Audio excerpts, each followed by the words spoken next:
Bom, gente, é um prazer estar aqui hoje com vocês. Gostaria de agradecer muito o convite da professora Maria dos Remédios, para estar dividindo esse momento, né, dessa temporada de lançamento do livro, né? E dizer também que é uma parceria que está sendo feita aqui com o Instituto, né, de Ciências, de Filosofia e Ciências Humanas, dentro do projeto de formação inicial e continuada de professores de filosofia na educação básica, nessa interlocução de psicanálise e filosofia. Agradecer a presença aqui do professor Ivan Rizaf, que é doutor em filosofia pela Universidade Humboldt de Berlim, mestre em filosofia também, que faz parte aqui do programa, tanto na graduação quanto no PPG, de filosofia, e depois vocês podem se apresentar melhor. Dizer que eu faço parte do PPG Artes, né? Estou aqui também de intrusa dentro do Instituto. Fiquei muito agradecida com o convite da Maria dos Remédios. Minha pesquisa ela faz interlocução entre as artes e práticas de cura e de cuidado, né? Inclusive em espaços públicos, coletivos. Então, o livro chegou como um presente, assim, foi muito, muito bacana, muito especial. A princípio, eu tenho uma formação como arte-terapeuta também, mas numa linha mais junguiana. E aí, quando o Remédios me chamou para falar de psicanálise, eu fiquei assim, nossa, será? Né? E quando eu começo a ler o livro, que já faz uma referência ali ao Caligares, né? Vocês começam tratando dessa curiosidade, e eu me sinto aqui como essa curiosa do assunto. Então eu já me senti super bem-vinda desde o começo do livro, assim, uma leitura super fluida, super tranquila, acessível, e que vem para refrescar realmente esses lugares que eu reconheço que tinham um olhar sobre a psicanálise muito engessado, né? Então foi muito revigorante encontrar essa escrita que tenta fissurar tantas questões dentro da psicanálise, né? Tenta rever, transver, deslocar esses pontos de vista. Não vou dar muito spoiler do livro para ninguém, mas trazer aqui algumas ideias-chave. O livro se chama Cartas a um Radioterapeuta, a experiência de uma psicanálise não identitária, e vai falar do corpo como o centro da discussão, né, como um dos pilares dessa discussão, esse corpo que, diferente da tradição psicanalítica, que é o corpo como fonte da pulsão sexual, ele é um corpo muito mais que isso, é um sujeito-corpo, né? Um corpo que é sujeito, é um corpo território. Vai falar também desse analista coletivo, que é fantástico, né? E dessa clínica de rua. Essa é uma escrita a 4 mãos. A gente tem aqui a presença. Vou pegar minha cola, tá, gente? A presença do professor Érico Andrade, que é psicanalista, filósofo, professor de filosofia da Universidade Federal de Pernambuco, que pesquisa temas ligados à identidade, sofrimento e racismo, com bolsa de produtividade e pesquisa pelo CNPq. A professora Thais Klein, que é psicanalista, doutora em teoria psicanalítica da UFRJ, doutora em saúde coletiva, membro do Núcleo de Estudos em Psicanálise Clínica da Contemporaneidade e membro do Grupo Brasileiro de Pesquisas Sandor Ferenczi. E aí, daqui a pouquinho, vocês podem se apresentar melhor, né? Para não me estender também. Não sei como vocês gostariam de apresentar, né, inicialmente o livro, mas eu queria começar puxando o assunto, falando de um argumento que vocês trazem também logo no começo, que vai falar que no Brasil, só no Brasil, a expressão Freud explica, se populariza de uma forma, né, tem um sentido, um significado, né, para o brasileiro, e que dá contornos para essa colonialidade, né, demarca, né, o peso da colonialidade aqui. E Então, eu queria perguntar para vocês e pedir que vocês se apresentem, falem abertamente, como quiserem, mas a partir dessa ideia, o que Freud não explica no Brasil?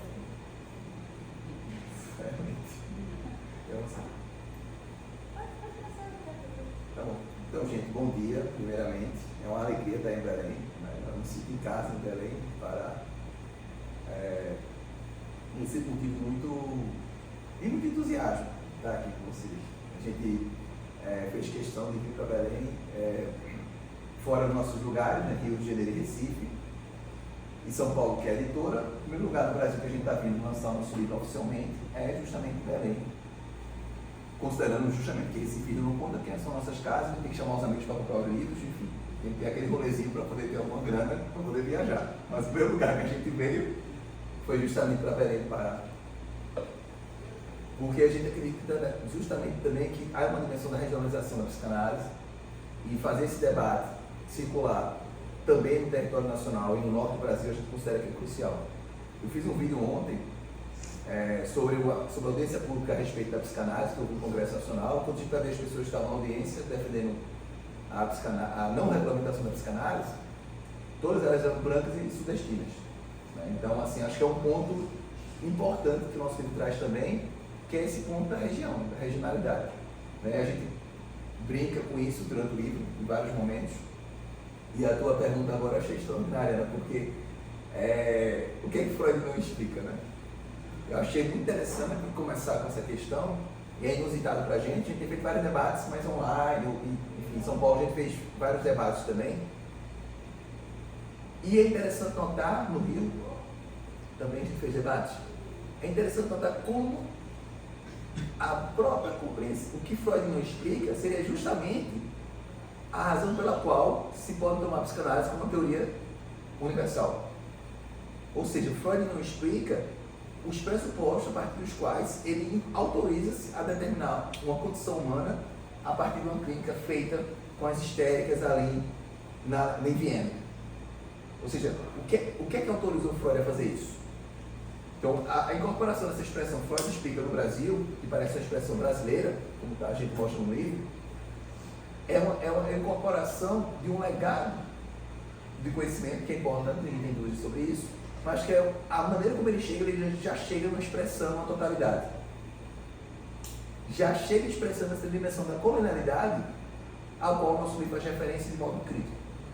Então, o nosso livro é um livro também de humanidades. Por que de humanidades? É óbvio que está se discutindo psicanálise, mas é um livro que se aplica a formas de cuidar em geral. E é um livro que se aplica fortemente às humanidades, porque a gente está discutindo, você foi perspicaz na tua observação, estamos discutindo a noção de corporeidade. Eu acho que esse é o ponto central do nosso livro, que é pensar a corporeidade no diálogo com a fenomenologia Merleau-Ponty, que é o que eu e Thaís, né, assim, entre outras coisas também, mas o fato da gente, no meu livro, Negritude Sem Identidade, que eu até discuti aqui na UFPA, né, esse livro eu lancei aqui na UFPA. E Thaís escreveu o livro, vou pegar aqui fazer propaganda já do próprio livro, tá? Que é a experiência nos limites, né, em que ela vai discutir o conceito de experiência, que é crucial para a gente, no nosso livro, faz parte do que Thaís vem pensando, né? E o conceito de não identidade, de não identitarismo que está no meu livro. Então, essa confluência que houve entre nossas obras, que é o subtítulo do livro, né? que é o título verdadeiro. A primeira parte é uma brincadeira, um marketing, e ao mesmo tempo um apontamento, que é rejuvenescer, que é o ponto para a gente. A gente bota lá um escreveu aqui, ó, que é sobre o rejuvenescer, ou seja, não se trata, obviamente, do etarismo, mas se trata da possibilidade de renovação. E não há como renovar sem questionar, primeiramente, a expressão Freud explica. A renovação da psicanálise passa pelo questionamento. E não só da psicanálise, das humanidades. Lembremos que a psicanálise está imersa em várias áreas das humanidades. E o que é que as humanidades em geral esconderam? O que é que Freud não explica? Justamente essa base colonial, a partir da qual foram edificadas grande parte das teorias das humanidades. E um dos elementos centrais dessa edificação está nessa neutralidade do sujeito. E embora a identidade já seja objeto de uma crítica feita pela psicanálise ao longo de sua história, a crítica à identidade que nós fazemos no nosso texto não é a partir dessa ideia psicanalítica de nossa visão do sujeito. A crítica que a gente faz é muito mais ao processo de identificação por meio do qual as pessoas projetam universalmente uma condição humana comum. Isso se realiza de que forma? Em termos mais práticos. Se realiza na compreensão do sujeito sem corpo. Ou um sujeito em que o corpo é um depósito, é um lugar da conversão histérica, onde esse corpo é o resto, ou é nesse corpo, para falar um pouco em termos filosóficos, é um corpo que é um acidente na condição essencial do ser humano. Então o nosso livro vai mostrar que não, o corpo é a expressão da memória, da história, o corpo, como diz Bertrand Nascimento, com quem a gente dialoga também, é documento. Então o que Freud não explica é aquilo que está pressupondo na teoria dele, isto é, a colonial. Então, ao criticarmos a psicanálise, nós estamos criticando, em certa medida, a própria construção das humanidades. Não é à toa que nossas cartas elas são dirigidas à psicanálise, as instituições elas são dirigidas a questões de gênero, raça, coletividade, que a gente considera são palavras-chave e cruciais para o debate a respeito do que a gente entende por humanidades. Então, foram essas palavras iniciais, passar para a Thaís falar um pouco também. Bom dia a todos. Primeiro eu queria agradecer, enfim, a recepção, o convite, a troca, né? Eu acho que quando a gente escreve alguma coisa, que a gente espera que a gente possa trocar, né? Conversar, trocar, então eu acho que vocês se disponibilizaram de uma maneira tão afetiva nesse sentido, muito feliz de poder trocar com vocês. Né? É minha primeira vez em Belém, né? Então fico feliz também, não posso dizer se me sinto em casa, como é, mas enfim, fico feliz de poder estar aqui discutindo o trabalho, que eu acho que dialoga, né? Apesar do lugar de onde eu falo, né, enquanto uma mulher branca, sudestina, no Rio de Janeiro, etc. Eu acho que a gente escreveu esse livro a 4 mãos justamente pensando nessa composição das diferenças entre os binarismos, vamos dizer assim. A gente brinca o tempo inteiro com essa ideia dos binarismos que são herança, né, do pensamento moderno europeu.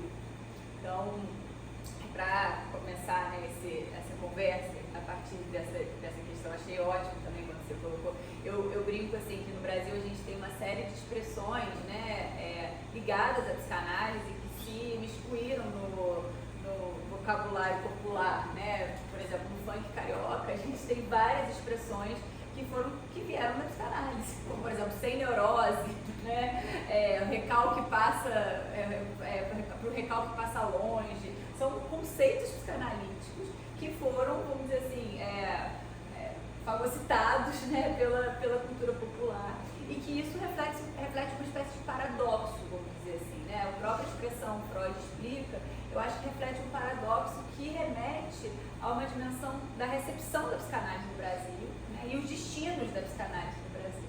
Então, quando a gente pensa, né, como a psicanálise chegou ao Brasil, ela chegou de uma maneira sobretudo colonial, vamos dizer assim, mas não só também, né? A primeira tese de doutorado defendida aqui, versava sobre psicanálise, foi do Juliano Moreira, né? Um homem negro baiano.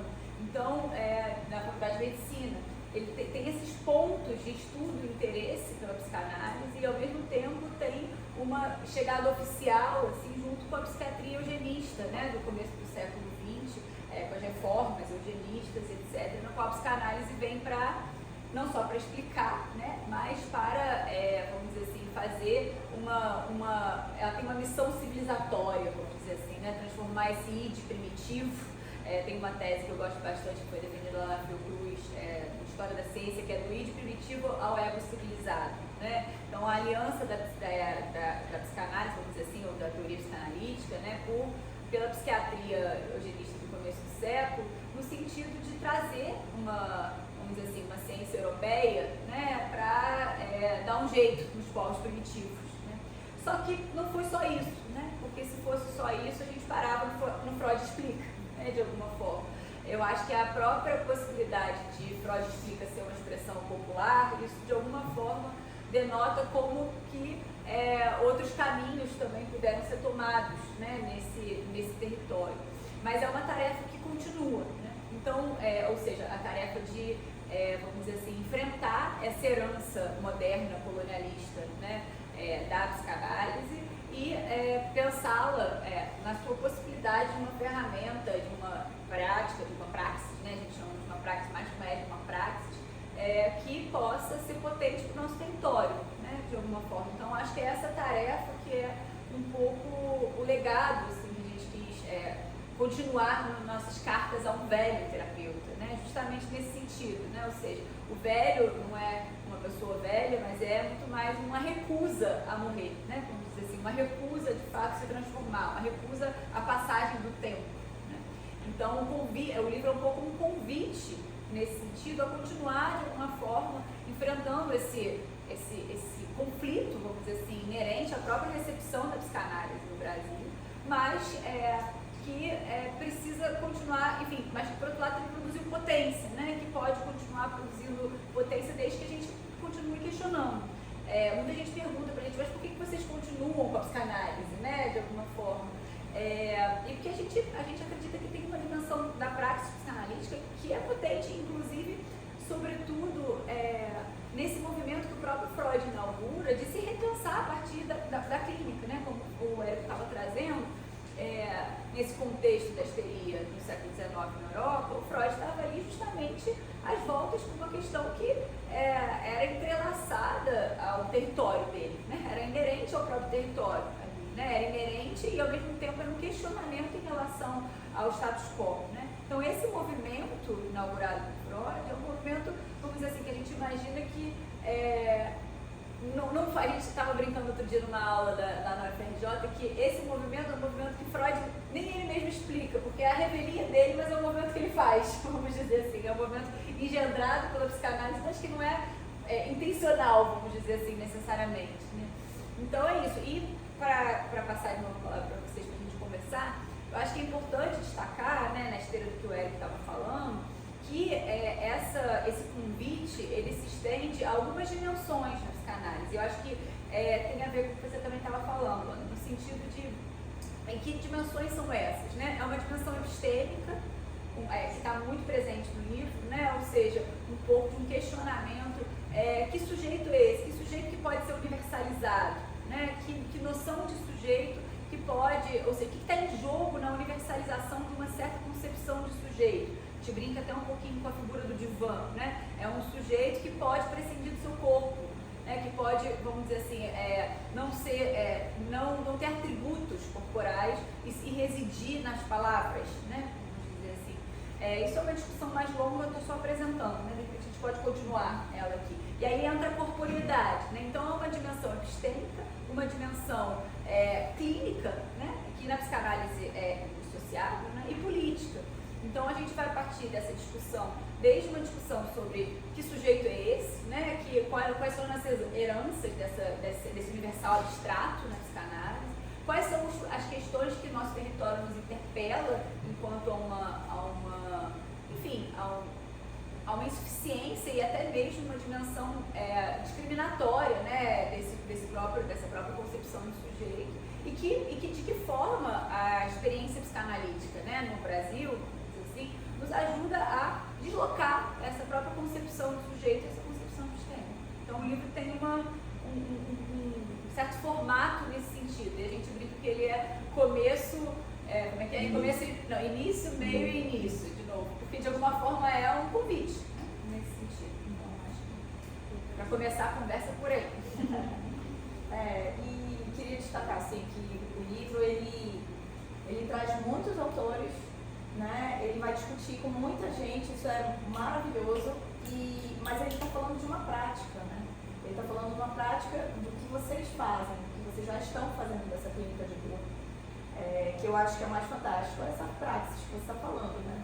Então, bem interessante a gente conseguir, não é apenas uma discussão teórica que a gente está aqui falando no campo das ideias, mas que surge realmente da prática, da rua, do trabalho das pessoas.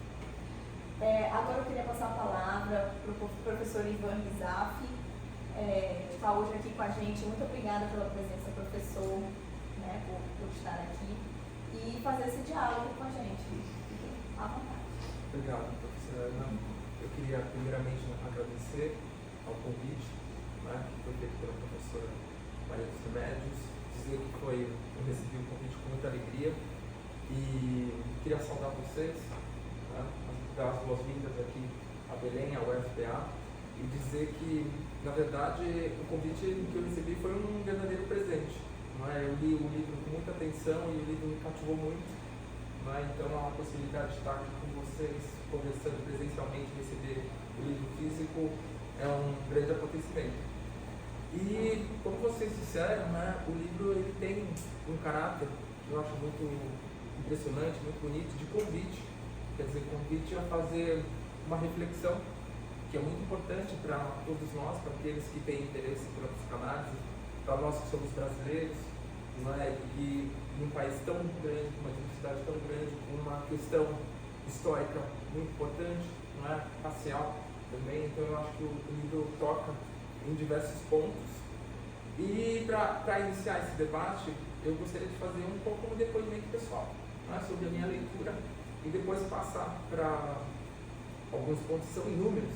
Eu tenho certeza que a gente não vai conseguir tocar em todos eles, não é mesmo porque eu fiz algumas anotações e elas não abarcam todas as questões que o livro coloca.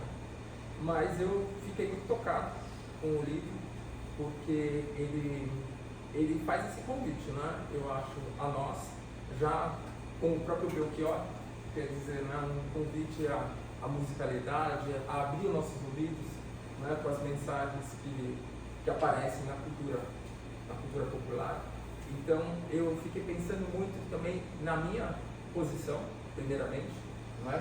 Claro, recebendo os conteúdos que são aqui debatidos, mas eu acho que ele faz, o livro cumpre essa função, né? De nos colocar também nessa cadeira e estar ali na rua, não é? Sair um pouco do divã e ir para a rua.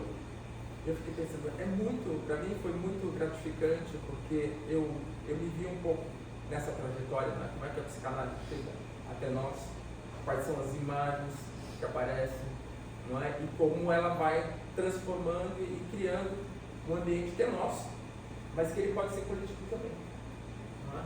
E eu achei muito interessante, particularmente para mim, quando aparecem certas imagens, que aparece o Nietzsche logo no início também, que é o pensador do pesquiso, né? Que é a minha linha mais presente, e a questão de uma psicanálise que dança, quer dizer, como é possível isso, né? É possível, mas de que forma, eu gostaria de ouvir com vocês um pouco sobre isso também. E essa questão do enriquecimento da abordagem de vocês, de trazer simplesmente componentes da cultura brasileira que, em geral, a tradição psicanalítica não contempla, não é? Como o candomblé, como inúmeros, como a professora Ana falou, inúmeros teóricos brasileiros, não é? Há uma posição muito forte das mulheres no livro de vocês, não é? Um livro escrito a quatro mãos também, e a professora Thaís, não é? Já ressaltou, fiquei pensando, é bastante interessante esse cruzamento também entre o Nordeste e o Sudeste, não é? Entre o Pernambuco e Rio de Janeiro. E eu fui fazendo essa imersão até chegar no momento que tem essa descrição do Recife, das pontes, das movimentações. Eu pensei, é incrível, porque agora vocês também me levaram a pensar uma coisa sobre mim, não é? Que meu nome tem pontes, não é? Vou começar com pontes, e pontes é exatamente em Pernambuco. Não é? E que meu pai é pernambucano, então eu pensei, olha só que interessante, não é? Que coisas que aparecem nesses livros. Então eu acho que é um convite a todos nós de lermos esse livro, que é uma leitura muito agradável, não é uma leitura complicada, no sentido, é claro que os temas são extremamente complexos, não é? Mas é uma linguagem muito acessível. Então eu acho que também ele é um livro que instiga, não é? A gente pensar a história da psicanálise, como que a psicanálise entrou no Brasil, como foi o papel que ele cumpriu, e que é possível também fazer esse deslocamento, que a professora Ana, não é?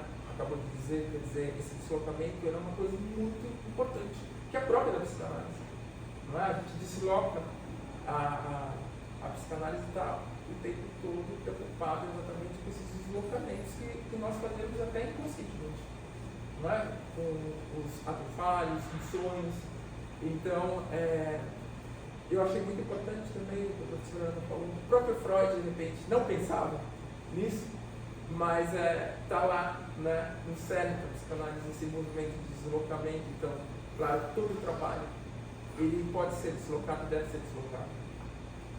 Então, nesse sentido, não é, eu coloco aqui uma primeira pergunta, que eu acho que esse deslocamento, esse movimento, que é o próprio movimento do corpo, não tem como ele não ser do corpo, porque senão ele não seria psicanálise. Embora exista o gabinete do Dr. Freud, não é? É um gabinete, digamos assim, totalmente cheio de fetiches, não é? Com uma estrutura que cria um determinado mundo, não é? Que é um mundo muito eurocêntrico, e que vocês rompem com isso, não é? E eu achei muito interessante, tem aqui também no lugar do divã tem uma cadeira. A gente poderia pensar uma cadeira de praia, uma coisa muito espontânea. Eu fiquei pensando, será que nessa praça, como é que chama a praça mesmo? Ideia. A praça Ideia, será que tem essas cadeiras lá? Não é? Então, é um novo objeto. Quer dizer, um objeto muito brasileiro, não é? Um objeto muito aconchegante, eu diria, e muito que rompe com essa formalidade. E como eu disse, né, eu acho que a leitura ela caminha, quer dizer, vocês dois levam nós junto com vocês, assim, e ela termina quase num momento que eu acho que é muito importante, quando vocês falam que o psicanalista ele é um quilombo. Não é? Então eu acho que parece que tudo foi construído para a gente chegar ali no quilombo, não é? Nesse lugar territorial que marca muito a história do Brasil. E a psicanálise chega lá e se apropria, e é uma apropriação, eu acho que recíproca, não é? Parece até algo antropofágico que o Brasil faz com a psicanálise. Então eu queria ouvir um pouco de vocês, o que é, na verdade, como assim, não é? Como a gente poderia entender esse psicanalista quilombola, ou que incorpora o quilombo. E tem muitas perguntas aí que eu poderia ainda colocar, mas eu acho que de início seria bom a gente ouvir um pouco de vocês também a respeito. É muito massa a tua leitura, porque é uma coisa que a gente pensou muito quando estava escrevendo o texto, que era esse caminho que você fez, né? O nosso texto ele tem uma dimensão gradativa, como o Thais disse muito bem, né? Início, meio. Esse início, que é o fim do texto, é a última carta, mas essa última carta, na verdade, ela está presente desde o começo, porque a gente acredita na psicanálise como uma experiência não calcada no sujeito, e um sujeito tal como a gente concebe o sujeito da modernidade, né? Ou seja, por mais que a psicanálise trabalhe com o sujeito fora coisa da ciência, como diz Lacan, ou com aquele sujeito que não é consciente, como vai dizer Freud, ela ainda opera com a noção do sujeito. E essa noção do sujeito ela é muito pouco dissociada da experiência de uma pessoa que é até de outra, do um a um. Não é? E eu acho que a experiência dos coletivos de psicanálise no Brasil, a gente parte do Pontes, que é de Recife, mas tem vários outros lugares, é uma experiência de quebrar com a noção de que o analista tem que ser uma pessoa só. Porque o analista não pode ser um grupo. Não é? E isso só é possível, esse é o ponto, quando a gente entende que a corporeidade ela não se reduz à dimensão daquilo que delimita espacialmente um indivíduo. Ou seja, a corporeidade ela pode ser estendida. Né? E ela pode ser estendida em que sentido? Extensiva, como diz no texto, né? Extensiva em que sentido? No sentido que ela compreende um ambiente. Daí a gente tem feito um debate, ela pode falar um pouco mais disso, né? Muito interessante com Donna Haraway e com outras pensadoras, e a gente também faz esse debate com o Nego Bicho, que está muito presente no nosso livro, né? Que é a ideia de que você tem uma corporeidade que não se reduz a essa dimensão que nos circunscreve espacialmente como indivíduo. A corporeidade engloba o ambiente. Então, nesse contexto, achei muito bonito de fazer essa observação, Ivan, pegando o livro. O livro ele tem um design muito massa, assim, a gente gostou muito, quando a gente propôs isso para a gente. E é interessante notar isso, porque a cadeira são as cadeiras que não só em Recife, mas em vários lugares do Brasil, lá em São Paulo também, no Rio Grande do Sul, em Fortaleza, enfim, vários lugares. E aí tu marcou isso como uma expressão brasileira, não tem nem que pensar assim, está presente, mas a forma como você disse, achei muito interessante, porque além de ser expressões de cultura popular que compõem o livro, a capa, né, e dentro do livro tem várias figuras também, espaços em branco, a pessoa também construiu essas figuras. O livro também dialoga um pouco com a proposta do texto, dialoga muito, na verdade, né, com a proposta do texto. E assim, com a cultura popular, como você destacou muito bem, e essa ideia da cadeira como aquilo também que não é preso a um ambiente. Não é uma coisa de você transportar o divã numa mudança. Outra coisa, a gente está falando mudança que a gente está se mudando, né? A gente falou mudança, que é o BO, né? Divã é tipo um piano. É um piano, Um objeto exatamente. colonial por excelência. Pois é, que a gente diz, né? Poder já começar daí, acho que vai ser legal. Eu acho que assim, tem a questão, né, não é possível uma psicanálise sem divã ou não, isso é uma discussão que vem sendo feita há muitos anos e de uma maneira muito interessante, né, muito embora muitas vezes se chamem de psicanálise em extensão ou psicanálise aplicada, né, assim, tem a verdadeira psicanálise estaria dentro dos consultórios, etc, né, mas a nossa brincadeira com essa história do divã é menos, enfim, essa possibilidade de uma praxis sem, que eu acho que isso já está muito comprovado pelo SUS, por vários lugares onde psicanalistas transitam e fazem algo que a psicanálise se presentifica. Né? Mas eu acho que a ideia é um pouquinho a gente pensar esse consultório, né? Quando vocês fecham os olhos, assim, pensam psicanálise, pensa aquela luz baixa, um divã, um quadro, se for de Paris é melhor ainda, um tapete, brincadeiras à parte, né? A parte não, brincadeiras incluídas, né? O que está em jogo nisso aí? O que está em jogo é um pouco que a gente vai brincar assim, com uma ideia de um experimento e não de uma experiência, vamos dizer assim, né? Ou seja, um experimento é quase laboratorial, né? É como se esse consultório ele fosse alguma coisa que ele fosse reproduzir um certo ambiente de internalidade do sujeito, vamos dizer assim, a ideia de algo que está interno, né? Então, um ambiente fechado, com a luz baixa, diminuindo todo o ambiente, ou seja, o ambiente precisa ser diminuído e universalizado, né? Vamos dizer assim. Enquanto que o que a gente está discutindo é pensar um pouquinho como que as paredes do consultório, a partir dessa diminuição do ambiente e da universalização, elas reproduzem uma dimensão epistêmica, né? Elas tentam esconder alguma coisa que a praça não consegue esconder, né?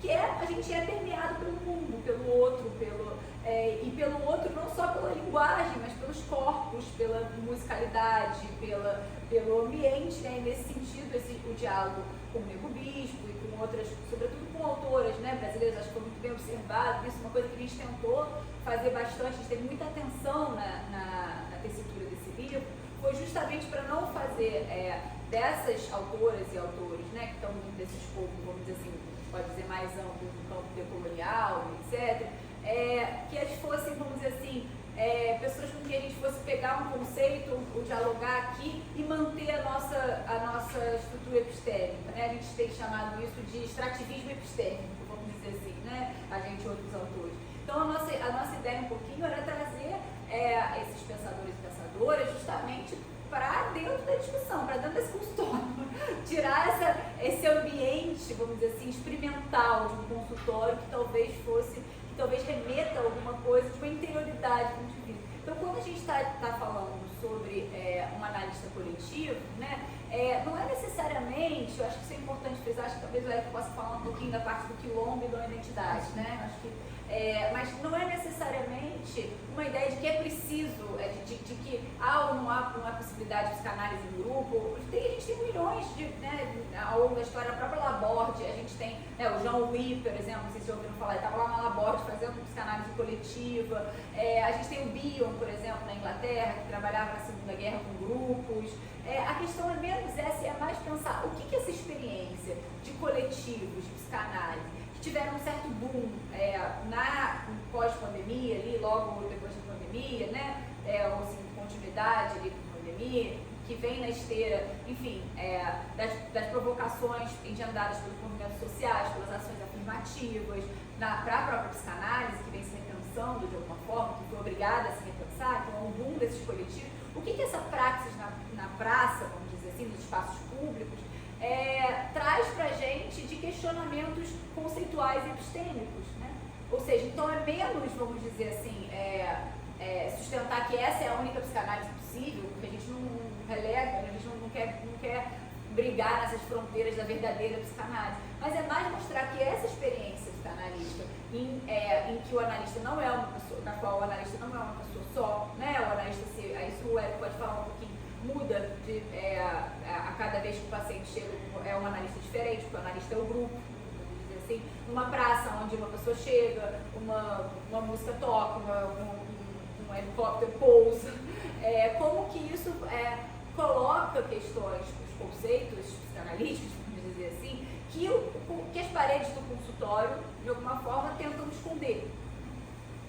Que o psicanalista é corpo e está no mundo, de alguma forma. Então, para começar, eu acho que é nesse sentido. Bom, excelente.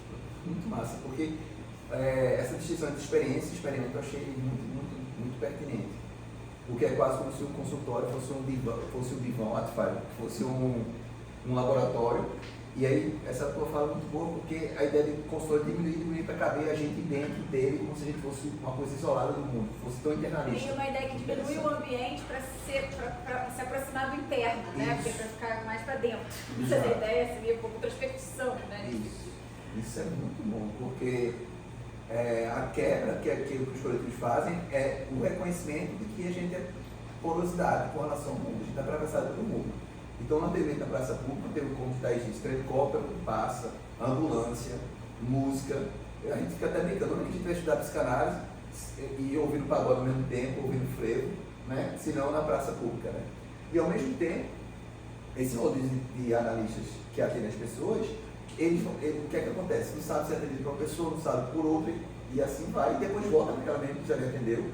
Há uma circularidade das pessoas que atendem, e essa circularidade mantém uma ideia de coletividade, por quê? Porque a gente discute os casos toda semana. Então é como se, na verdade, não fosse. E efetivamente, não é uma pessoa só que atende, é o coletivo inteiro.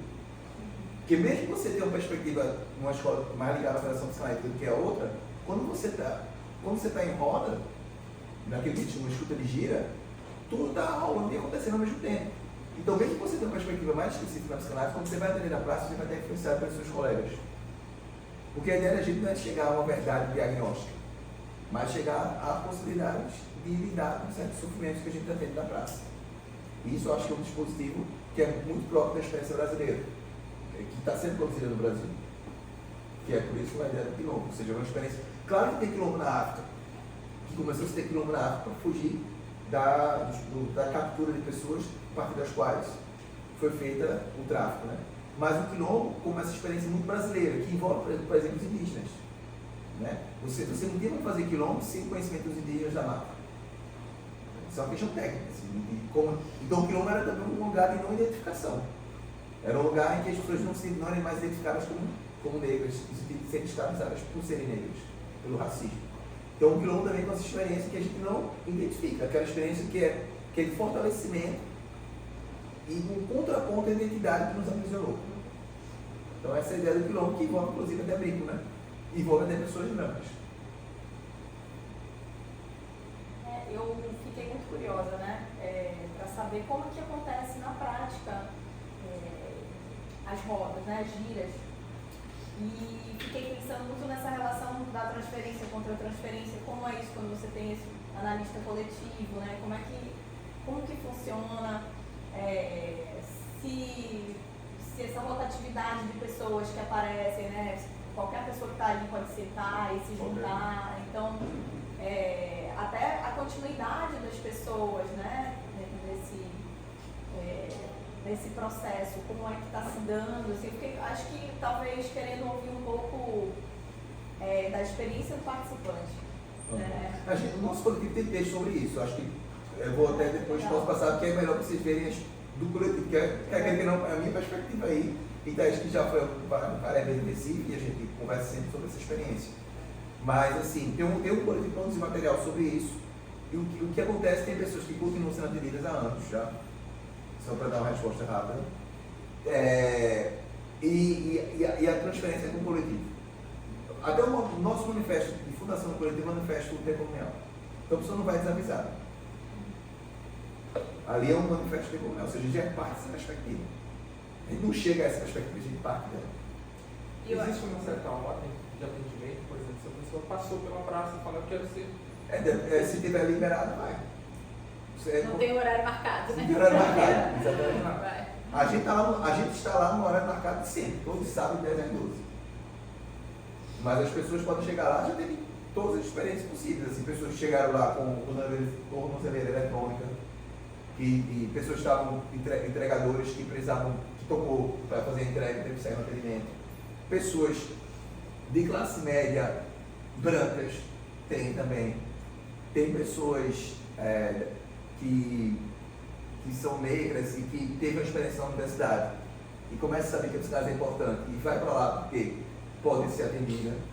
E várias pessoas têm um fluxo muito... Pessoas que moram em outro estado, por exemplo, pessoas que moram em Natal, tem um cara que mora em Natal, no Rio Grande do Norte, e sempre que ele está em Recife, ele vai. Então, assim, tem várias coisas acontecendo. Agora, tem poucas pessoas que estão contendo com a gente, mas tem. Mas eu acho que vale a pena salientar também, né, que o Ponte da Psicanálise é um coletivo que está localizado em Recife, na Praça do Derby, mas existem inúmeros coletivos espalhados pelo Brasil em diferentes lugares, né? A N-1, que é a mesma editora que publicou o nosso livro, vem publicando uma coleção chamada Zines, né, que cada zine, né, cada livrinho conta um pouquinho da história, do funcionamento, de como, enfim, do aparato teórico clínico. Então, tem literatura sendo produzida sobre isso, né? Então, os coletivos, eles funcionam de diferentes formas também, né? Assim, tem coisas em comum, acho que o ponto mais em comum é o fato de estarem em lugares públicos, né, no Brasil, mas tem diferentes funcionamentos, né? Então, é interessante. E isso, de alguma forma, guarda também, a gente não é algo que surgiu no Brasil, enfim, mas também, ao longo da história da psicanálise, a gente tem notícias também de não iguais a esse coletivo, por isso que a gente vai sustentar esses coletivos, a gente vai sustentar a ideia de uma experiência de uma psicanálise identitária, eu acho que talvez a gente pudesse falar um pouquinho mais sobre isso, mas a gente tem as clínicas públicas, né? Tem toda uma discussão nesse campo, enfim. Quer falar, professor? Não, por favor, não posso falar. Não, eu fiquei curioso só com relação à confidencialidade. Porque se é em público, como se dá outras pessoas escutam o que eu estou falando sobre os problemas, ou não? A imersão é tão grande, a imersão, que a gente fala imersão, né? A imersão é tão grande que você nem parece que o mundo está ali. O mundo aparece de que forma? Pela cidade. Né? A gente está no centro da cidade grande, então passa ambulância, helicóptero, música, pessoas pedindo ajuda. As pessoas, por exemplo, pedindo ajuda, pedem ajuda, a gente dá ajuda e controle de alimento como se nada tivesse. Mas eu acho essa pergunta maravilhosa, sabe por quê? Porque ela justamente reflete esse estranhamento que vem de uma separação entre público e privado que é consolidada no próprio consultório, né? Ou seja, essa ideia de privacidade, né? Assim, então, acho que, para você até usar uma expressão lacaniana, assim, de alguma forma, acho que nas praças a gente tem uma dimensão moebiana entre público e privado, né? Então, elas estão ali entrelaçadas, né? O que, de fato, é um questionamento, inclusive, a própria ideal de privacidade, né, moderna, herança da modernidade. E o grupo, os casos são discutidos pelas pessoas que atendem, né? Nesse sentido, tem sim, uma... nesse sentido, claro. Como é que vocês lidam com alguns conceitos, por exemplo, o conceito de livre associação? É modificado esse conceito nessa prática clínica coletiva, desse psicanalista quilombola? Uma outra questão também que eu gostaria que vocês falassem também. Há uma modificação? Como é que vocês conceituariam, por exemplo, nessa psicanálise coletiva quilombola, de rua, como é que vocês conceituariam o inconsciente fora da perspectiva psicanalítica? Porque vocês estão questionando o personalismo aí, né? Esse tratamento personológico, né? Desse sujeito que é interiorizado. O que seria esse inconsciente agora para vocês, para essa clínica? Quer que eu comece? Pode começar, sim. Eu acho que é interessante essas perguntas, porque elas são justamente no volume 2, tá ligado? Eu falei, Não, tô brincando. É porque... Estou começando, né? Mas foi muito bom fazer isso, né? Porque eu acho que esse justamente é um trabalho a ser feito, né? É um trabalho a ser feito em termos de poder... a gente faz esse convite, né? Aqui, de fato, essa experiência psicanalítica, ela possa continuar esse movimento de Freud, né? De fazer a gente revisitar os conceitos a partir da própria experiência, né? Psicanalítica, vamos dizer assim. Por outro lado, enfim, eu acho que isso é um caminho a ser feito, né? Mas me veio algumas coisas na cabeça em associação livre, a partir do que você traz. Eu acho que tem uma dimensão aí do inconsciente que aí entra numa parte que talvez o Nietzscheano da mesa possa também dialogar um pouco em outro momento, ou agora, enfim. em que a gente vai dialogar um pouquinho com a herança, vamos dizer assim, estruturalista na antropologia estrutural, no pensamento psicanalítico, né? Então, fazendo só vou dar uma aula aqui, não, fazer só uma breve recapitulação. Assim, Freud, quando ele está pensando a dimensão do inconsciente, né, articulado ao contrato social, vamos dizer assim, totem tabu, né, ele vai pensar isso em articulação com a antropologia evolucionista da época, né? Então ele vai pensar no primitivo, se vocês pegarem totem tabu, vocês vão ver que está lá o tempo inteiro, o primitivo, a ideia de animismo, né? O animismo como sendo a atribuição de alma às coisas, né? E isso sendo um pensamento primitivo, que vai ser suplantado pelo totemismo, que é uma organização em torno de uma dimensão totêmica simbólica, né? E o Freud, então, ele tem essa herança dessa antropologia, e o inconsciente é um pouco marcado, né, por essa dimensão que o totemismo é análogo à dimensão edípica, né? Ou seja, a estruturação de uma organização que suplanta a sensorialidade, que suplanta a interação intencional das coisas, vamos dizer assim. A coisa ela é aprisionada no aparato psíquico. O inconsciente é feito de representação das coisas, né? Então as coisas ficam ali escritas, né, no aparato psíquico. Depois a gente tem uma leitura importantíssima, né, do Lacan, que estava lá na França dos anos 60, aquela efervescência, né? E ali, de alguma forma, ele faz um movimento muito importante dentro da psicanálise de resgatar, de reler Freud, à luz de discussões que estavam ali em voga na França de 68, etc., que justamente estavam questionando, né, essa dimensão dentro da antropologia, por exemplo, do primitivo ao civilizado, né? O pensamento do Lévi-Strauss, por exemplo, um pensamento super importante, no sentido de pensar a ideia de um simbólico que atravessa a todos, né? Então, o Lacan vai articular o Saussure, né, que na época era linguística, etc., com o Lévi-Strauss para pensar o inconsciente estruturado como linguagem, né? Então, o inconsciente estruturado como linguagem, o inconsciente é atravessado pelo outro, pelo grande outro, ele é feito de significante, a cadeia de significante, ele é composto por essa cadeia de significantes, etc. Então, acho que um ponto importante que articula a associação livre e inconsciente, que faz a gente pensar a partir daí, é justamente a partir do perspectivismo. O perspectivismo, ele vem, né, o perspectivismo ameríndio, ele vem como uma ferramenta de discussão para poder pensar essa experiência na praça, né? Ou seja, um inconsciente que é atravessado pelo outro, não pela sua inscrição interna pelo meio de um simbólico, mas por essa possibilidade de trocar, de se misturar, de trocar de papel, de se misturar, de passar. O xamanismo é muito importante no perspectivismo ameríndio, essa possibilidade de vestir a pele do outro, né? E a pele, o corpo, é justamente a partir do qual se constitui o ponto de vista das coisas, né? Então, eu acho que a possibilidade do inconsciente ser pensado também a partir dessa dimensão, não só de uma estruturação linguística, mas da linguagem significante, mas também a partir dessa possibilidade de troca, né? De perspectiva. Isso tem decorrências diretas na associação livre, né? Talvez a associação livre não pensada como essa cadeia de significante que vai ser, né, articulando de uma para outra, mas também atravessada, né, a associação livre não vem de dentro do sujeito dessa perspectiva, ela está nessas interações, né, com o mundo, vamos dizer assim. Não sei se ficou muito complexo. Nem do sujeito nem do grande outro. Isso. Essa distinção que está presente e não presente no Lacan. Não sei se isso ficou muito complexo nessa história, mas enfim, qualquer coisa a gente continua a discussão, é só um convite, né? Assim, como eu disse, esse é o volume 2, né? Que eu acho que estava para ser escrito. Assim. Que é o que a gente está pensando como uma metapsicologia da corporeidade. Esse é o plano. Bom, em relação a esse volume 2, eu acho que tem muita coisa, de repente, vai ser recolocado no volume 1 e no volume 2, né? Como você falou, essa metapsicologia do corpo. E eu acho que é nisso que, na minha leitura, ressoa vários aspectos do Nietzsche, né? Que vocês colocam, inclusive quando vocês colocam já de imediato o Belchior, no jeito de você, o Nietzsche está lá.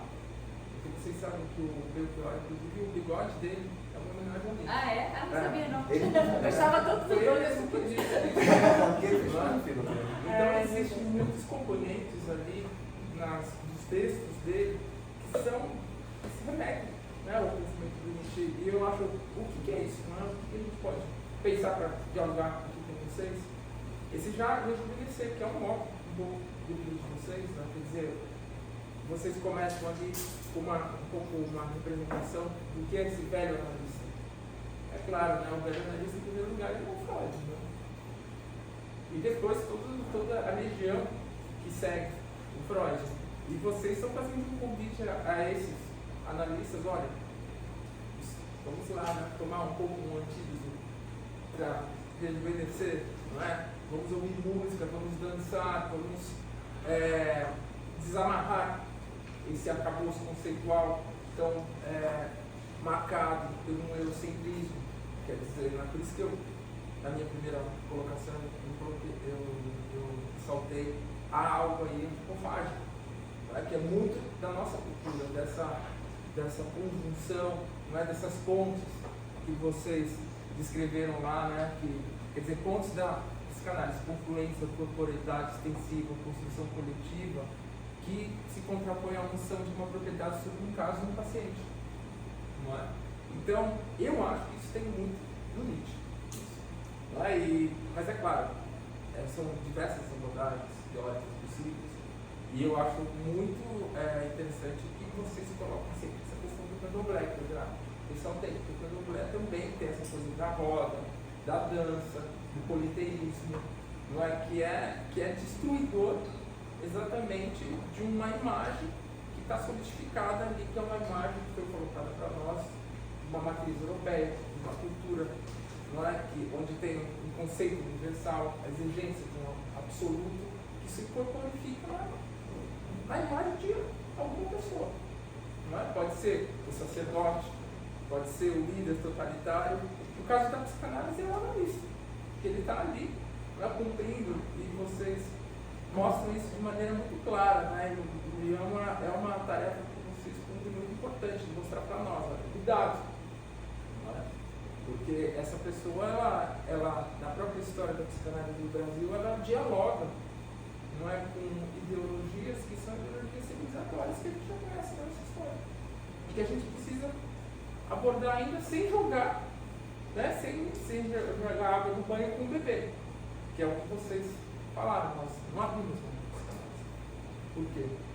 Eu imagino que vocês pensem dessa forma, porque a psicanálise ela tem um poder que é cultivado, não é, durante a formação, a formação também que se dá durante todo o transcorrer da vida, e que isso é muito individual, que é o poder de escuta, que é de se colocar à disposição do outro, para escutar.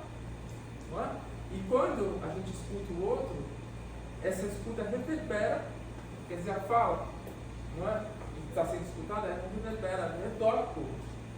Quer dizer, é importante essa figura, mas essa figura não pode nos dominar. E eu acho que isso tem muito a ver com Nietzsche, não é? Porque nisso está a própria questão do devido. Quer dizer, quem que é a figura do devido? Eu até coloquei aqui um pouco, né, na minha anotação, onde está o Dionísio? Não é? Mentira. Ele está no candomblé. Ele está na cultura popular.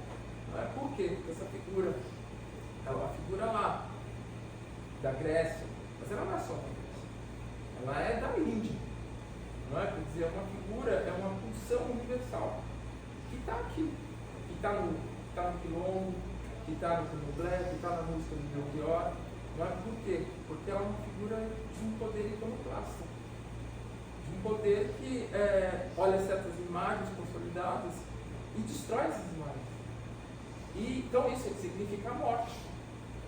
Não é? O próprio nome de Dionísio é aquele que nasceu duas vezes. Então, quer dizer, para nós rejuvenescermos, nós precisamos morrer também, de certa forma. Então, a psicanálise também trabalha com isso. Não é? Com essa morte, mas se ficasse ali na morte, estaríamos no niilismo. E a situação não é essa. Não é a gente procurar uma ascese intuitiva, como o Schopenhauer coloca. Não é? Pelo contrário, ali é a expressão de um tônico. Não é? Então, eu acho que é nesse sentido que vocês falam e que é possível acreditar numa psicanálise que dança. Quer dizer, o que é a dança? Não é? Ela é assim, essa questão do poder do equilíbrio do corpo. Quer dizer, está muito ligado ao corpo. Como o corpo lidar com a gravidade que leva para baixo. Né? Esse corpo levanta e se move, se transforma, não é? Com todas as diversidades que existem para isso. E com todas as tentativas de amar esse corpo. E isso eu acho que mostra muito bem também, vocês fazem isso conceitualmente. Quer dizer, destruindo um arcabouço teórico muito forte, não é? Que está muito estabelecido aí, com esses autores e autoras, não é? Que são autores brasileiros, mulheres negras, muitas mulheres negras. Então, eu acho que é muito importante, mas eu vejo aí também um processo de essa iconoclastia, né, que Nietzsche coloca de maneira muito clara, né, como sendo um momento de fortalecimento da vida, de uma afirmação radical da vida. Isso, para vocês que estão lá na praça, é a questão diária, está passando, né, passa, e perpassa todos. Interessante demais. Eu vou passar para a Thaís, mas vou fazer uma piada com ela aqui. Não, eu posso fazer também, mas assim, Belchior tem um bigode na verdade a Nietzsche, e Thaís tinha um cachorro que se chamava Nietzsche, então... Eu era adolescente, tinha um cachorro. Então, o Nietzscheano percebeu o Nietzsche logo. Quer falar? Não, só para dialogar aqui com uma questão que o Ivan coloca, perguntando aí para vocês. Vocês achariam mesmo que estaria próximo de Freud o Dionísio e não um Apolíneo? Tá? Freud, na minha perspectiva, ele sempre se afastou do Dionísio. Ah, sim, também acho. Sempre se afastou do Dionísio. Então, o Freud estava muito interessado na racionalidade, na minha perspectiva. Né? Eu pergunto para vocês, se a gente for falar numa questão mitológica aí, vai trazer também no livro da psicanálise, o Exu seria essa mitologia mais interessante para que vocês estão dialogando? Isso que eu passar para falar. Vamos lá, acho que tá boa a conversa. Eu concordo com você. Acho que Freud, ele via o chamado de Dionísio, mas se agarrava em Apolo. Isso mesmo. Voltava para Apolo. O Dionísio acenava para ele voltava para Apolo correndo, com medo. Mas essa brincadeira, ela diz também que eu acho que tem alguma coisa presente, inclusive nessa gente pensar, né, nesses dualismos, vamos dizer assim, freudianos, né, vida e morte estão ali, né, ele está ali, e às vezes ele sustenta a importância, né, ou a vitória da pulsão de vida, às vezes ele vai, mas ele raramente festeja a morte, né, ele muitas vezes traz isso como um mal-estar, né, um pesar. Mas eu acho que aí a pergunta, né, que traz, né, aí a gente emenda nisso, vai falar de Exu, vai falar das... Eu acho que a gente precisa não colocar tudo no mesmo saco, né? Muito embora meu cachorro da adolescência se chame Nietzsche, era um Golden Retriever, não tinha nada a ver, tudo errado, né? Tudo assim. Mas eu acho que a gente, o que a gente propõe no livro um pouco é usar esse empuxo ali, né? Que está em Freud de alguma forma, entre esse embate, né, entre Apolo e Dionísio, vamos dizer assim. Freud diz que não leu Nietzsche, né, mas há pessoas que afirmam que ele leu. Tem toda uma discussão. Ele falou, comecei a ler e me perdi ali porque vi a mim mesmo. Ele diz alguma coisa nesse sentido, né. Tem gente que fala, não é mentira, ele leu, enfim. Mas a gente, o que a gente pretende é menos ficar nessa dimensão que eu acho que se ancora e remete a um certo dualismo. E nisso eu acho que a pergunta é Dolores, né? Maria de Remédios. A Maria de Remédios é interessante, por quê? Porque essa luta entre, né, Apolíneo e Dionísio que se expressa no Freud tem um certo tributarismo à ciência moderna, né? Ou seja, esse Apolíneo ele tem uma herança ali. Então esse sujeito que a psicanálise trabalha a partir de Freud é um sujeito que vamos dizer assim, fruto da separação entre sujeito e objeto pela ciência moderna, né? Ou seja, então vamos começar a estudar o mundo como objeto lá fora, mas o que o sujeito quer, sobretudo, se constitui pelo sujeito cartesiano, né? Vamos dizer assim, esse sujeito que pode pensar com a sua mente constantemente, garantir a existência do mundo, né? E abandonar seu corpo também como extensão, né? Mas o que a psicanálise trabalha vai ser um pouco com o resto disso, dessa operação, né? Ou seja, com aquilo que não cabe nessa divisão entre sujeito e objeto. Não à toa, esses objetos, objeto A, esses objetos assim, que são objetos decaídos dessa operação, né? Que não são bem objetos, são esse entremeio entre sujeito e objeto que resta, o próprio inconsciente, né? Em alguma medida. Então, tendo em vista isso, a gente tenta fazer um deslocamento que não parta a partir dessa divisão entre sujeito e objeto, vamos dizer assim, moderna, né? Então, nesse sentido, eu acho que é incomensurável a gente comparar Exu com Nietzsche, por exemplo, ela trazer Exu com Dionísio, por exemplo. Muito embora tenham pontos em comum, eu acho que a gente parte de uma perspectiva, de uma cosmopercepção diferente. E essa cosmopercepção, né, que enfim, a gente aposta que ela possa vislumbrar a possibilidade de não se ancorar em dualismos. Então, talvez o Exu venha muito mais na figura do múltiplo que possa, enfim, não necessariamente estar numa briga entre vida e morte, né, mas que está ali nessa passagem do entre. Entre os mundos, entre os espaços, entre, enfim, e não um embate. Né? Não sei se faz sentido. Então, nesse sentido, menos um diálogo, por exemplo, com Nietzsche ou com Apolo, e mais uma tentativa de perceber o que ali pode, o que disso a gente pode se deslocar a partir de outras cosmopercepções, partindo de outras bases epistêmicas. Porque eu acho que Nietzsche é um crítico do dualismo. E o dualismo para Nietzsche é metafísica. E a gente, de alguma forma, não é à toa que Nietzsche é um dos poucos filósofos que a gente cita, né? Homens. Então, obviamente. Essa frase. Do Dossá, né? Então, assim, então a gente, obviamente, tem um interesse em Nietzsche, como no próprio Freud, que é uma crítica ao projeto civilizatório. O psicanálise do martelo. É uma crítica ao projeto civilizatório. Entretanto, a crítica ao projeto civilizatório em Freud é uma crítica crucial, mas ao mesmo tempo um reforço desse projeto. Ou seja, para Freud não há alternativa a não ser esse projeto. Então, o mal-estar é constitutivo do projeto de civilização ou de cultura. Que é tomado como universal. Né? Isso. Como expressão dele. Essa posição. Nietzsche, ele vai fazer uma crítica à metafísica, que ele vai igual ao cristianismo, platonismo, por aí vai. Porque tudo isso é fundado numa instância de dualidade. Né? Isso é um acerto muito importante de Nietzsche.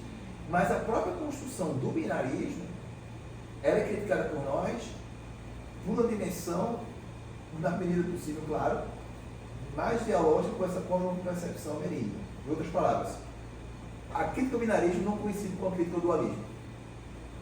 Essa sutileza, ou seja, acho que Nietzsche está fazendo crítica ao dualismo, fato, ele nos inspira, eu brinquei com o cachorro Thaís, mas obviamente que é um autor que também nos aproxima, eu e ela, né? A gente leu também em momentos diferentes, a exemplo de Merleau-Ponty, mas porque a gente dá um acento maior em Merleau-Ponty do que em Nietzsche.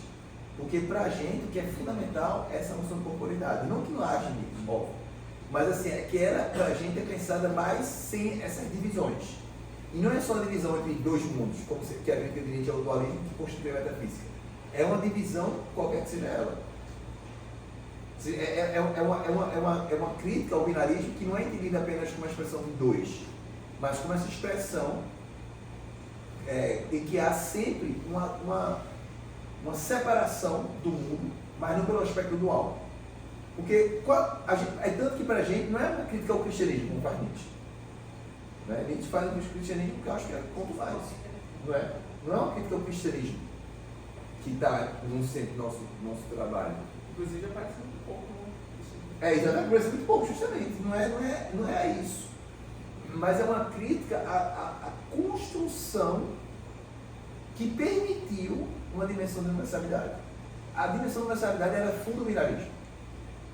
Em outras palavras, o universal funda, fosse falar em termos, o universal funda o dualismo. Não é o dualismo que funda o universal.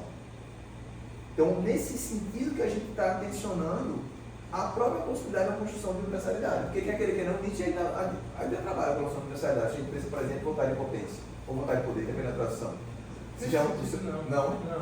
A perspectiva do vem dele também, né? né? Perspectivismo é o Eu primeiro. estava só esperando vocês terminarem para colocar a questão do perspectiva. A gente, no dia desse, a gente estava dando curso em vários lugares, na FJ e também no Círculo Científico do Rio.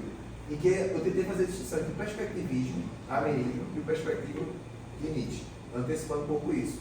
Porque no ambiente filosófico, por exemplo, essa discussão está em Nietzsche, de certa maneira. Não é? Então eu tenho consciência disso. Né? Agora chegou um flow nietzscheano que agora está colocando aqui, isso aqui estava prevendo já numa aula que a gente estava dando. E eu acho que Thaís pode explicar melhor do que eu essa parte do perspectivismo ameríndio. Né? Porque o próprio Pedro de Castro veio dialogar muito mais com Deleuze do que com Nietzsche. Mas Nietzsche dialogou com Deleuze, dialogou com Nietzsche, sem dúvida. Isso eu não tenho dúvida nenhuma, a gente sabe disso, né? De fato, ok. Mas é um pouco o diálogo de Castro com diferença e repetição de Deleuze. Eu acho que é um texto fundamental de Deleuze do ponto de vista filosófico mesmo dele, não é uma história de filosofia como ele faz tão bem, inclusive, mas é um livro que ele vai trabalhar justamente a tentativa de não hierarquização da diferença. Eu acho que esse é o projeto do Deleuze em alguma instância, e é um projeto totalmente disruptivo em relação à modernidade, à filosofia tradicional, né? Que é você pensar a diferença sem estabelecer hierarquias. Isso está lá no texto do Deleuze, diferença e repetição. Agora, você pode até, talvez possa colocar a questão, mas se está antecipando um pouco, eu tento pensar que também não é um perspectivo nietzscheano, que de alguma forma Deleuze vai ampliar, quantificar, etc. Porque, eu não sei, aí você pode, aí a leitura atualmente, ultra atual de Nietzsche, eu não tenho domínio não, né? Mas assim, se a gente pensa nas tradições, que inclusive fazem distinção de potência e poder, né? A tradição alemã, a tradição francesa, que vão ler esse conceito de forma diferente, e isso se expressa nas tradições diferentes de termo, né?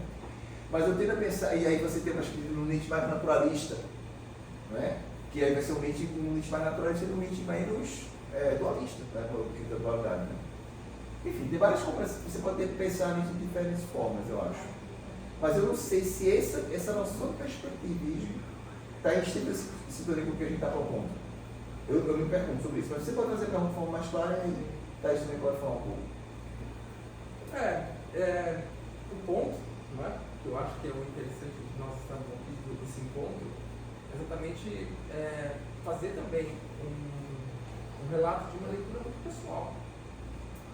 Que é a minha. Sim, é isso que importa. Então, assim, não é que eu acho que vocês deveriam ter falado disso, de maneira alguma, não é?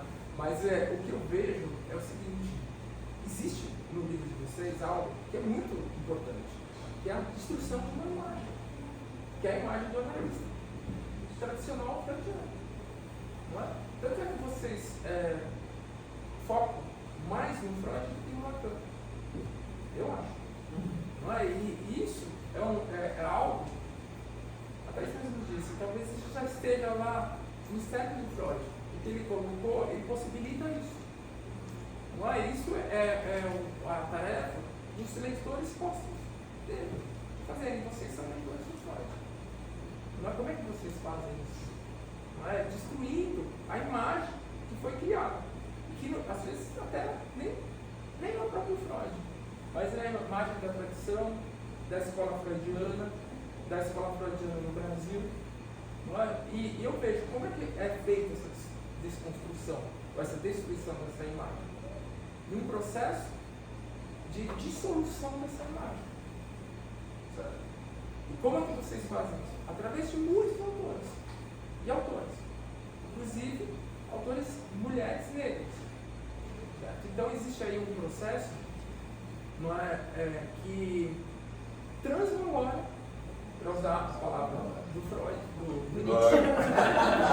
Porque no Freud não acontece, de certa forma. Isso, exatamente, esse é o ponto. Para usar a palavra do Nietzsche, transmemora a psicanálise e transforma ela em algo muito pessoal do Brasil.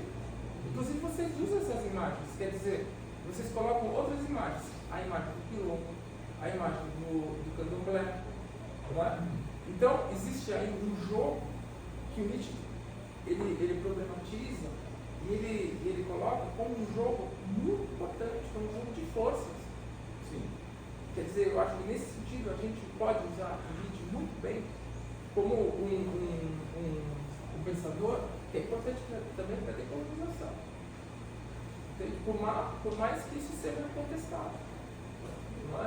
Porque o Nietzsche não tem esse conceito absoluto. Não é a verdade toda. Isso é uma coisa que foi muito discutida e que foi colocada pelo Heidegger.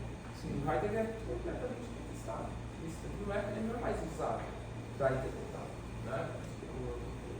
Os pensamentos de Nietzsche.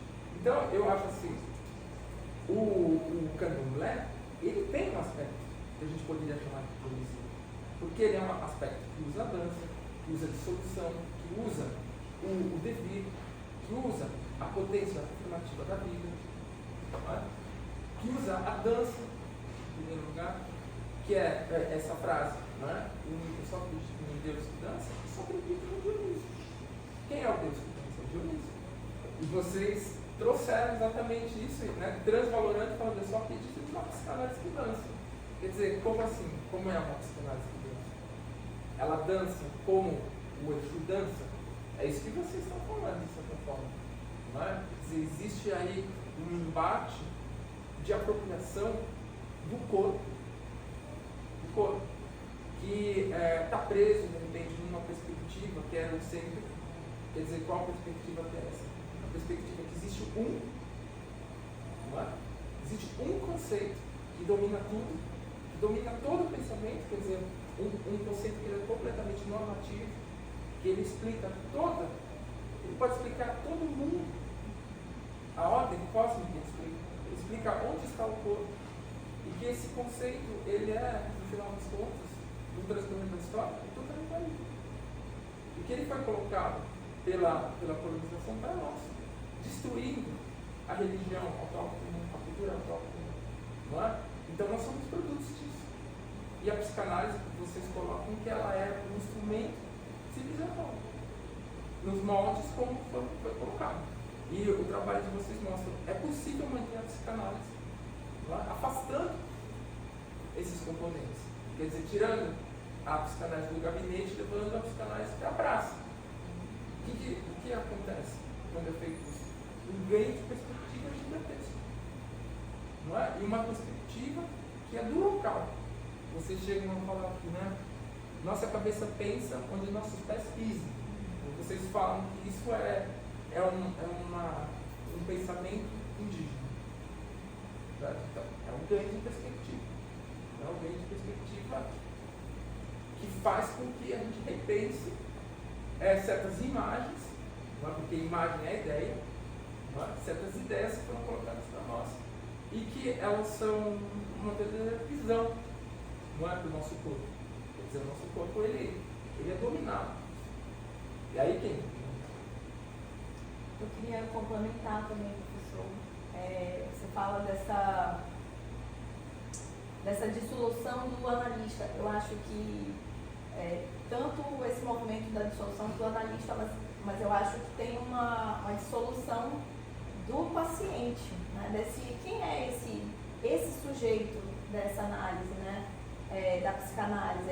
Eu acho que desconstrói muito esse lugar desse sujeito universal, né? Então, eu acho que o texto deles traz todas essas questões, a interseccionalidade, né? Vai falar de todos esses corpos que são dissidentes, que não cabem, né, dentro desse sujeito padrão, que quando a gente não desenha quem é o sujeito, né, ele vai ser automaticamente um homem branco, né, europeu, de cultura europeia, etc. Pelo colonialismo é isso que a gente vai enxergar. Então eu acho que o livro faz ver esses outros sujeitos, como você está falando, essa dissolução, ela abre para uma dilatação mesmo da experiência. Quando eu penso, né, eu fui lendo o livro e sentindo também como isso reverbera aqui. A gente tem tradições muito fortes aqui, por exemplo, de terreiros de encantaria, né, que a gente chama encantaria aqui. Então, são os de Pena e Maracá, onde você recebe os caboclos da mata, os encantados. Então, ali você tem sujeitos que são território, que são... o corpo, ele é o templo e que recebe esse sagrado, e esse sagrado que às vezes é bicho, é cobra, não é nem só nessa ideia dessa persona, né, de um ser humano, e etc. Então, eu acho que o livro aqui dilata para tantos lugares, né? quando se fala dessa morte da psicanálise, eu enxerguei muita vida na psicanálise. Eu vejo o livro como dando vida à psicanálise, que talvez estivesse numa potência de morte, talvez, né, nos nossos tempos. Se ela não faz mesmo essa fricção, essa tentativa de ruptura, né, que caminhos para a psicanálise dentro de todos os contextos tão atuais e emergentes e necessários que a gente vive hoje, né? Essas discussões dos corpos dissidentes são né, das populações negras, das populações periféricas, indígenas, ribeirinhos, pessoas não binárias, pessoas trans, né? Então, esse diálogo que vocês fazem da interseccionalidade, eu acho que dissolve principalmente essa figura do analisando, né? Enfim, eu queria que vocês falassem talvez um pouquinho mais sobre esse não identitário. O que é esse não identitário, né? Porque a gente está falando aqui de muitas identidades que estão sendo consideradas, a gente olha, né? Muitas identidades sendo consideradas, enfim. Não sei se também dissociei, mas Não, nesse sentido que o professor está falando. Posso complementar a fala deles também, assim, tentando complementar, uma coisa meio curiosidade minha. No caso, o que sobraria efetivamente da psicanálise? Porque, o que fica? Porque você diz, não vamos já partir da psicanálise. Mas o que fica? Se vai ser, a parte que vocês colocaram aí, se vai ser ressignificado a ideia de desejo, se vai ser ressignificado a ideia de inconsciente, a ideia, o conceito de Édipo, que é um conceito universal do Freud. O que fica da psicanálise? Que é importante para vocês? Pode ser um bloco? Só para provocar. Não, assim, eu fiquei aqui pensando, com relação à palavra e diálogo, né, que é uma coisa que vocês estavam falando aí, lembrando-se no texto do Galen, eu não lembro o título, onde ele fala de algumas formas de diálogo, e entre essas formas ele coloca a do analista com o paciente. Né? E aí ele descreve um pouco o cenário, né? Assim, não é horizontal. Do cara, né? Que não é horizontal, né?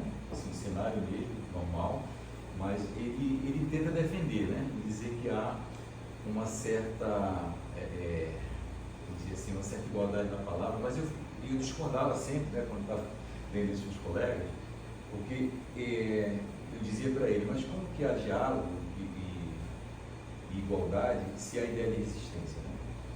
Ou seja, se não há uma igualdade vamos dizer assim, no poder da palavra, na validade do que é dito, né? E se eu tenho uma palavra que diz que isso vale o que eu chego, né? O diagnóstico que eu chego vale, né? Mas o que você fala, né? Você ainda não sabe o que é, não tem a mesma validade, né? Aí eu ia perguntar para vocês assim, o que Freud não explica é resistência, né? Mas assim, como que fica essa questão da resistência do diálogo nessa proposta? Mas eu vou falar rapidinho e passo para você. Acho que tem muitas questões, né, gente? Mas dá pra gente conversar muitas coisas interessantíssimas pra gente ir pensando, né? Eu acho que juntando um pouquinho acho que as três, tudo, depois eu vou deixar a da Remédios para você, que é uma pergunta que eu olhei para o Érico e ri, porque é a única pergunta que se repete em todos os lugares que a gente foi até agora. Né? Interessante, é um dado interessante. Mas enfim, voltando. Acho que explicar no segundo. Voltando aqui, assim, acho que essa roda que se fez aqui, eu acho que tem um ponto interessante que une essas três colocações, né? E esse ponto tem um pouco a ver com o que a Ana trouxe, no sentido de, acho que não só se repensar o analista, mas se repensar o paciente, vamos dizer assim. É porque a questão talvez seja de se repensar como a gente pensa o que é um sujeito. Eu acho que isso tem bastante afinidade com o perspectivismo ameríndio, que é essa discussão, né, que o Pedro de Castro traz no diálogo com a filosofia e com o que ele vai chamar de uma cosmopercepção, uma antropologia indígena, vamos dizer assim, que é menos, vamos dizer assim, o que tem de Dionísio na Encantaria? E mais, o que pode ser um uma ideia de uma entidade a partir desse encontro entre uma percepção que parte de Dionísio para Encantaria. Ou seja, então o que pode, a pergunta é menos quem são esses sujeitos, ou do que são formados, mas o que pode ser um sujeito a partir desses encontros, né? Então é uma discussão que, vamos dizer assim, tem uma torção epistêmica. Eu tenho alguns artigos sobre psicanálise e candomblé, que a pergunta é assim, em que o candomblé provoca a psicanálise? Né? Não é o que a psicanálise pensa sobre o candomblé, é o que o candomblé provoca a psicanálise a se deslocar da sua própria herança cristã, por exemplo, que é marcada, né? É muito marcada nesse sentido. Então a torção é um pouco menos encontrar essas nossas figuras, vamos dizer assim, mais nossas, que eu digo porque a gente está na academia, né? As nossas figuras modernas e que a gente carrega, assim, né? E mais se deixar permear por algo, e aí tem tudo a ver com a própria experiência analítica, de alguma forma, né? Se deixar permear por algo que é do outro, que é radicalmente diferente. E aí entra nesse sentido, né? Eu não diria que a gente pode sustentar uma igualdade, sabe? Eu acho que isso já é uma discussão no campo da psicanálise, é uma discussão ampla.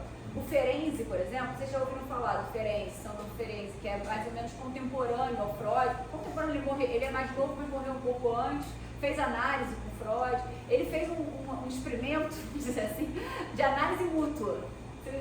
Esse experimento ele não produziu, né? ele não publicou. A gente tem acesso a essa discussão pelo diário clínico dele, que foi uma publicação póstuma, que foi publicada só nos anos 60, em que ele vai fazer uma coisa assim, muito avant-garde para a época dele, que ele vai se analisar e ser analisado ao mesmo tempo. Assim, né? Ele está assim, era uma paciente que estava em formação, né, vamos dizer assim, para ser analista. E qual é a justificativa dele? Não era vou brincar aqui, não. A justificativa dele era assim, era uma pessoa, mas com uma dimensão traumática tão intensa, e a gente vê, a Elizabeth Severo, a gente tem a história dessa mulher, enfim, que tem uma dimensão de violência sexual muito intensa, enfim. E ele vai dizer, era uma dimensão traumática tão intensa que se eu não baixasse a guarda, nada podia acontecer ali. Então ele baixou a guarda totalmente, tipo assim, você me analisa também, de alguma forma. E foi uma experiência que, por um lado, alguma coisa se criou ali, ler esse diário clínico é interessantíssimo, até porque ele não foi feito para ser publicado.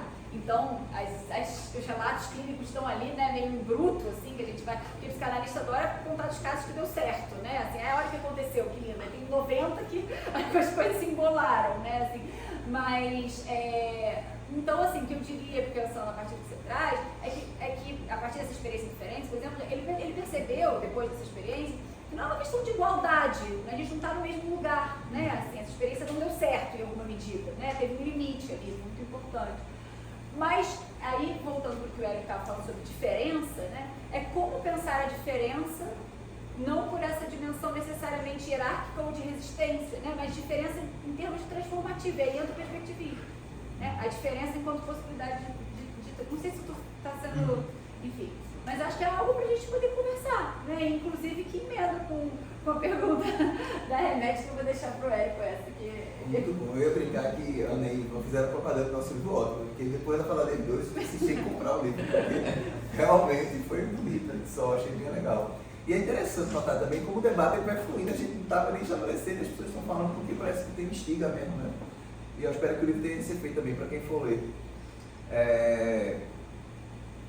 Muito interessante mesmo, assim. Porque também tem uma coisa que a gente trabalha, o título é a experiência de um psicanálise identitário. Então o conceito de experiência é importante aqui para a gente, porque a experiência está muito mais na dimensão do ente. Ou seja, não é que é como se a gente estivesse dissolvendo, foi muito bom que falaste, porque é uma dissolução do analista, a partir do momento que ele ganha corpo, ou seja, a gente brinca que é o analista sair do armário, né? O analista tem que tirar o corpo dele do armário. Ou seja, a partir do momento que o analista ganha corpo, ele está sendo dissolvido no desrespeito a esse caráter de neutralidade, está sendo uma ruptura, como você disse há pouco bem. Né? Mas não é só o analista que está sendo dissolvido, é o próprio analisando. Ou seja, o analisando, porque ele é dissolvido, porque a neutralidade do analisando também é igualmente dissolvida. Vou dar um exemplo prático, clínico, básico, na clínica psicanalítica. A gente sonha, etc e tal, e muitas vezes o psicanalista nunca pergunta para a pessoa qual é a cor das pessoas do sonho. Quais são as cores do ambiente? Será que isso tem uma influência simbólica? Será que isso não faz parte do trabalho da elaboração?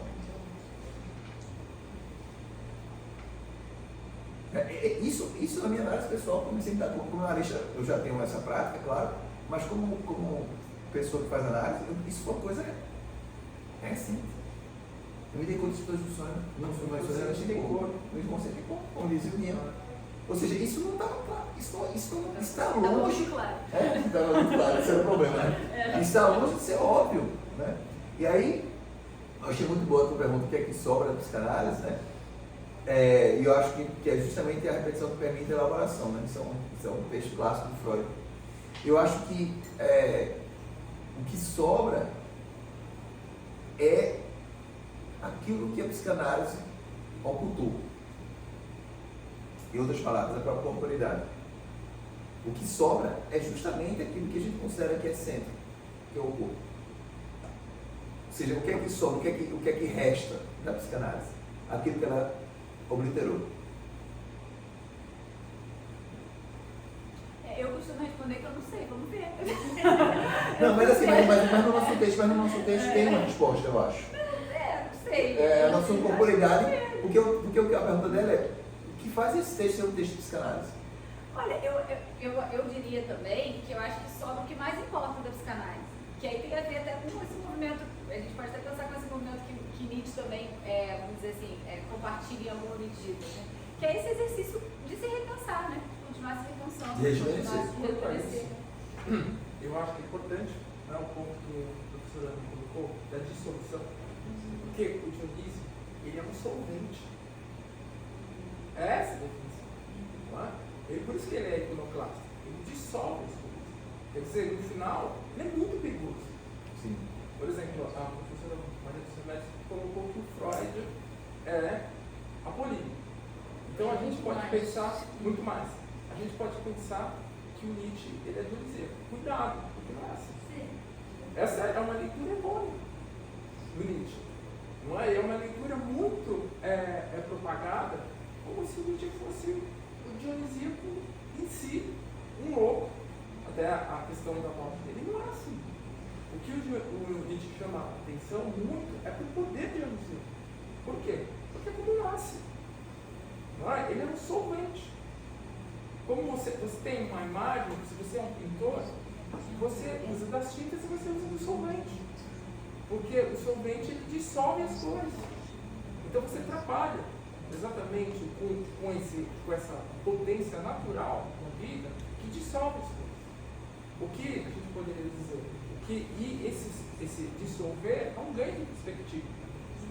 Não é? Então quando vocês colocam o candomblé, vocês estão falando do candomblé, ele dissolve as amarras. Porque ele revela as nossas raízes que foram apagadas, não é? Independente de eu ser branco, ser visto como branco, não é?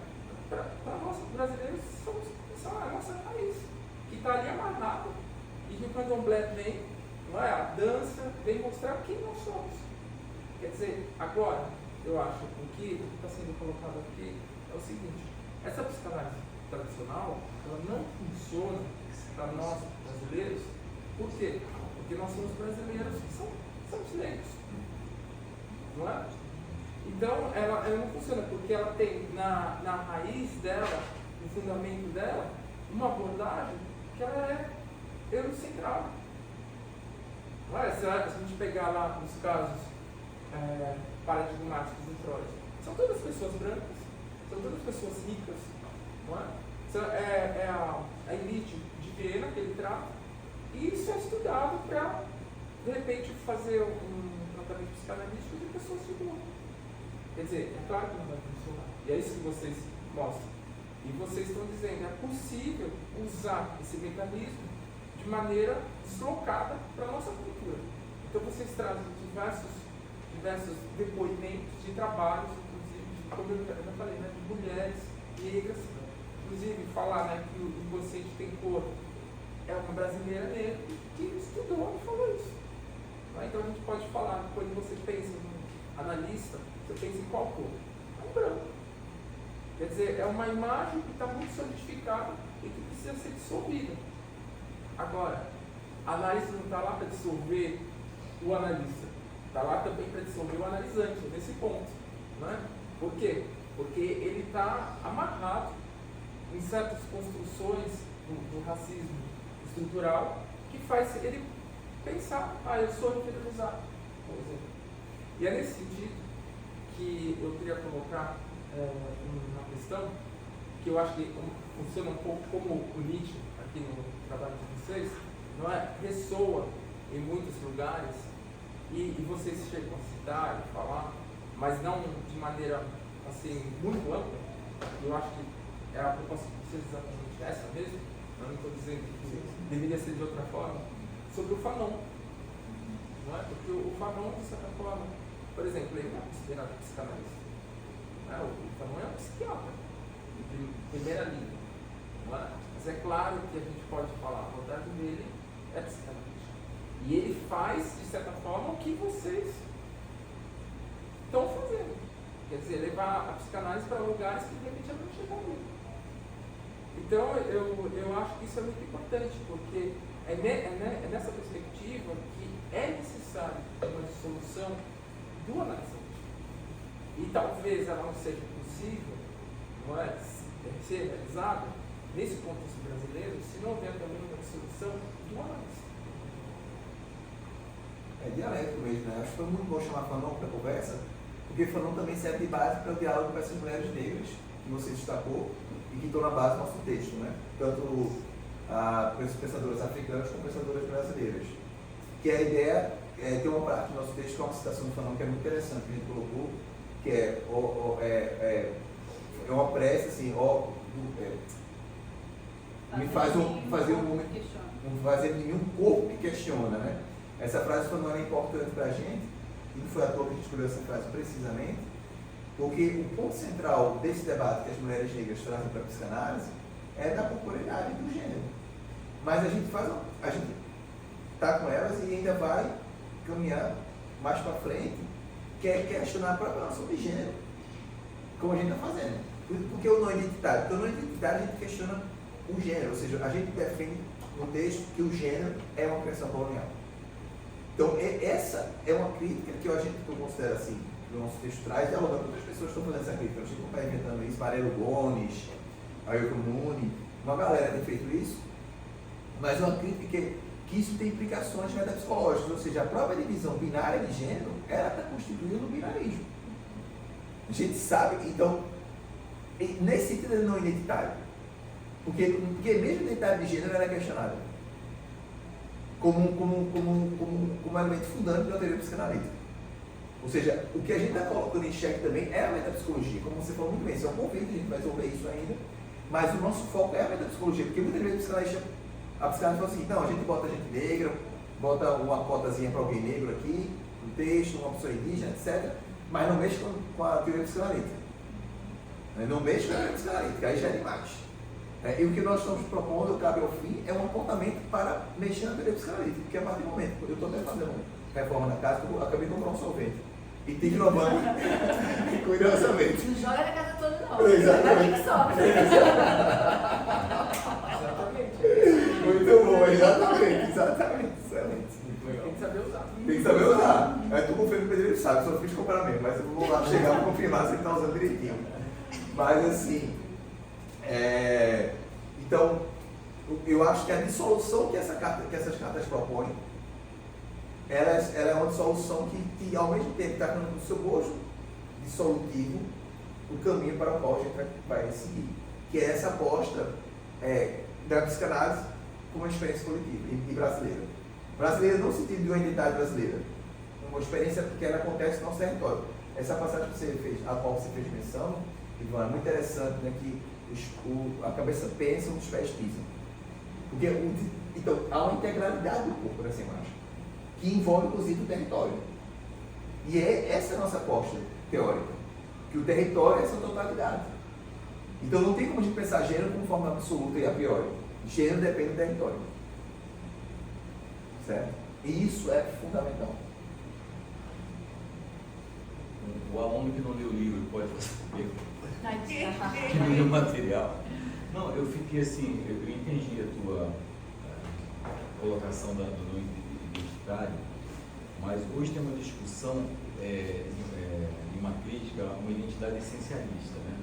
Mas se fala de uma multiplicidade de identidades. É por isso que eu acho que a pergunta da professora é nesse sentido. Quer dizer, claro, a identidade essencialista, universal, né, essa se critica todo o tempo, mas há uma ideia, então, que se poderia falar de identidades fluídas, né, como o Stuart Hall, por exemplo. Né? Aí, nesse sentido, você também recusa essa ideia. Quando você recusa essa ideia de identidade, você também recusa essa ideia de múltiplas e fluídas, identidades não essenciais, essencialistas, qualquer identidade. Seria Mas acho que a gente podia, de repente, né, ver se tem mais gente. A gente está se encaminhando, né, para as nossas considerações finais. Então, se mais alguém tiver uma pergunta, a gente podia abrir agora para uma rodada para a gente caminhar para o fim. Não?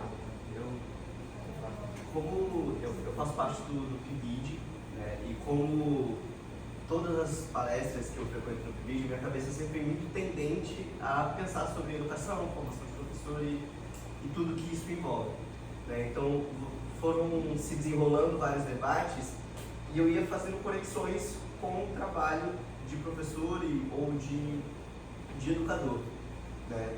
E eu percebo que essa prática dessa missão em relação a essa psicanálise pré-concebida, essa psicanálise europeia, ela se conecta muito com o que, pelo menos, alguns dos membros que trabalham comigo no centro do Deodoro, no PIBID, é o que a gente busca, que é essa insubmissão a uma prática europeia que não se aplica a nós. Então, quando a gente vai para a sala de aula, a gente tenta sempre fazer estamos fazendo isso agora, inclusive desde o semestre passado, que é o que nós chamamos de letramento filosófico, que é, a partir do conhecimento dos alunos, mostrar algumas espécies de conhecimento que eles desenvolvem, que são conhecimentos filosóficos também. E eu percebo essa relação com essa prática de vocês, da psicanálise, de desconstrução do ambiente, principalmente do ambiente tradicional, de um consultório. E vocês, como elaboram essa prática, eu queria perguntar como foi o processo para encontrar esse não lugar, né? O processo para encontrar essa saída do consultório, ir até uma praça pública, ou ir até um ambiente que é visto como um lugar não ideal para a construção de uma psicanálise, eu não sei o termo exato. Mas enfim, queria saber como foi esse processo para vocês. Mais alguém?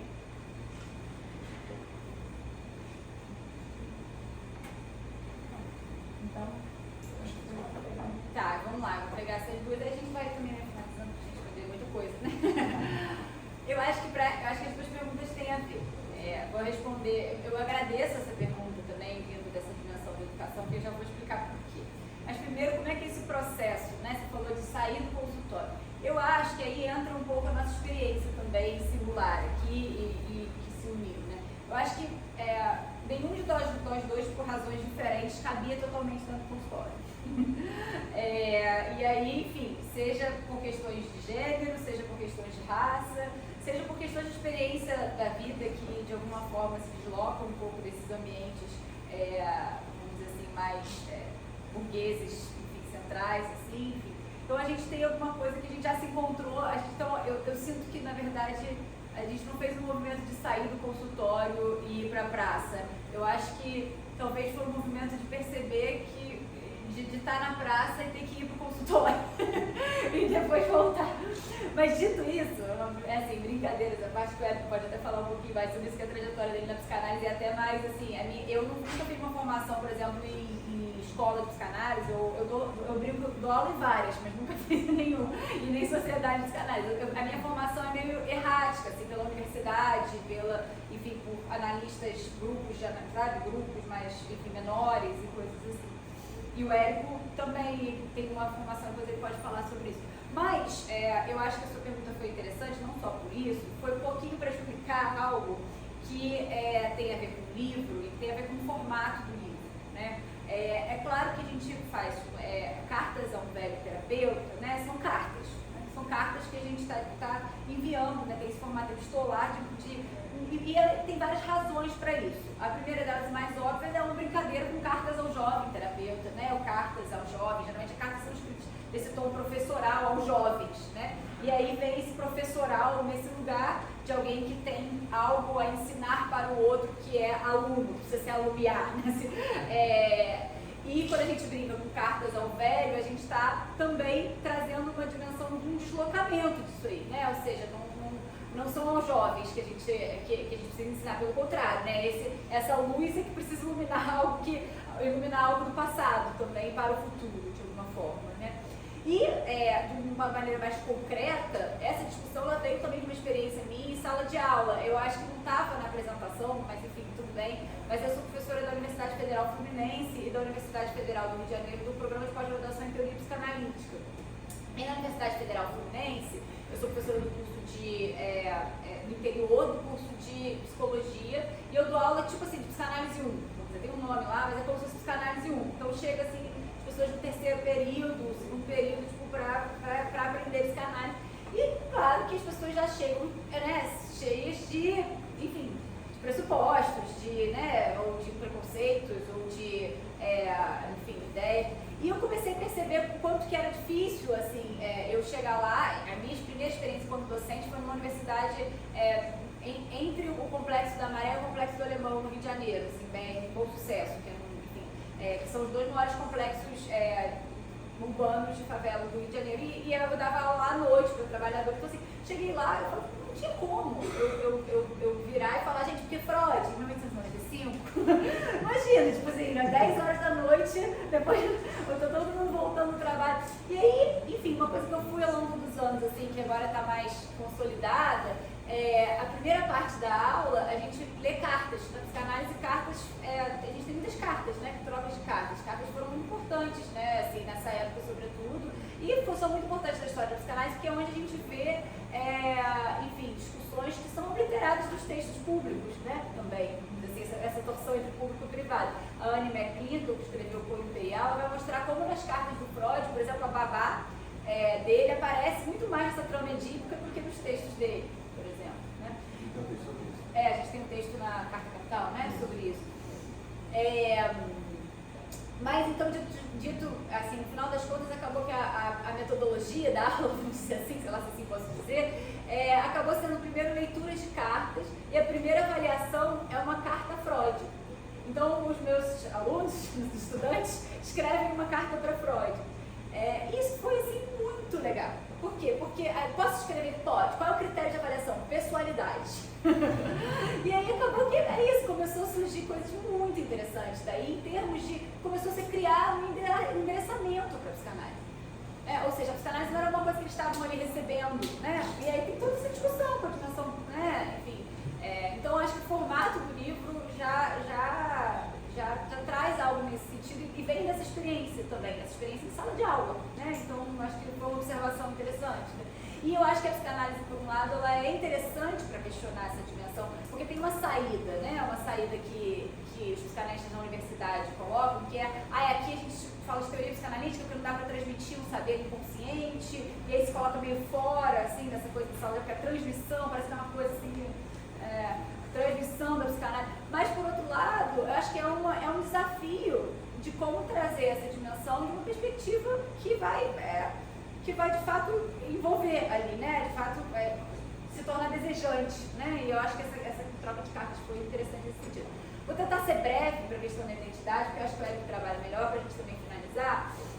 Eu acho que a discussão, ela se coloca mais ou menos na mesma perspectiva das outras. Ou seja, menos se a gente é a favor ou contra a identidade fixa, essencialista ou múltipla, e questionar o que é uma identidade. De onde veio esse conceito? A serviço de quem ele foi construído? Em que momento ele foi? E aí eu acho que vem muito na esteira do livro do Érico, né, Negritude sem Identidade, que vai consolidando um pouquinho a ideia de que a própria noção de identidade, ela é uma noção herdeira de um sujeito que pode coincidir consigo mesmo, né? Assim, tipo, tô falando meio rápido para poder, ou seja, então a identidade do sujeito, né? Ela é herdeira de um sujeito moderno que pode coincidir consigo mesmo e que, vamos dizer assim, depende das coisas. A identidade é essa coincidência que se desloca, né? Das coisas. Então, a discussão é um questionamento da própria ideia de identidade. A ideia de identidade, ela tensiona, ela apreende certas características de coincidência consigo mesmo. No livro, o Érico vai trazer a negritude como uma experiência singular e coletiva, né? Ou seja, se deslocar tanto de uma defesa da identidade, que não questiona o que é identidade, quanto de uma acusação de identitarismo, as experiências importantes que precisam construir esse tecido. Então, eu acho que o nosso posicionamento vai um pouco nesse caminho, assim, sabe? E também nos que não são muitos pontos de vista, mas que são pontos de vista que promovem a publicidade. Fala por eles.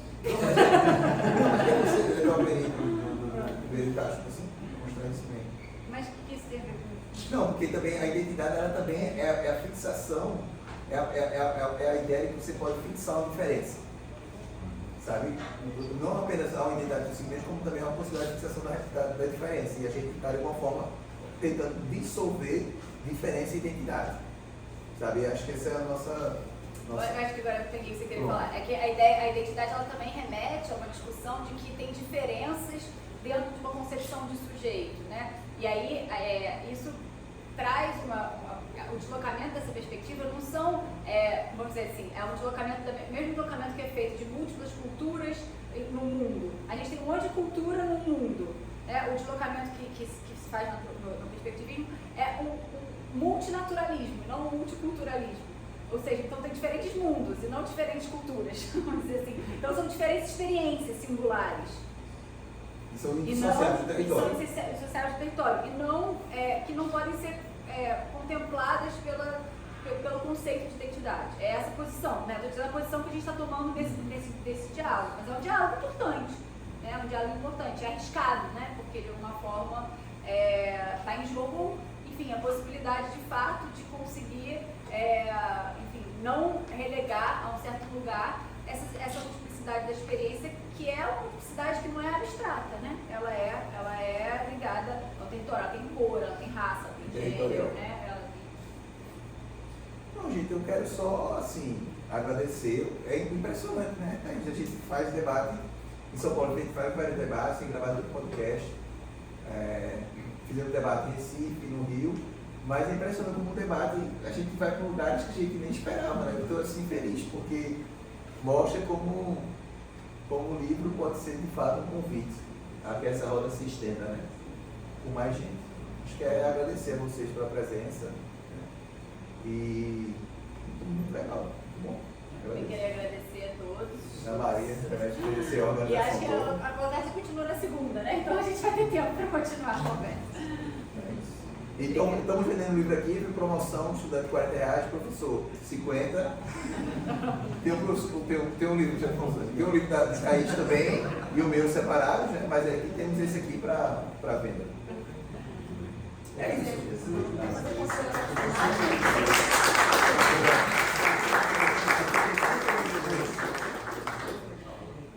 Quer fazer considerações finais?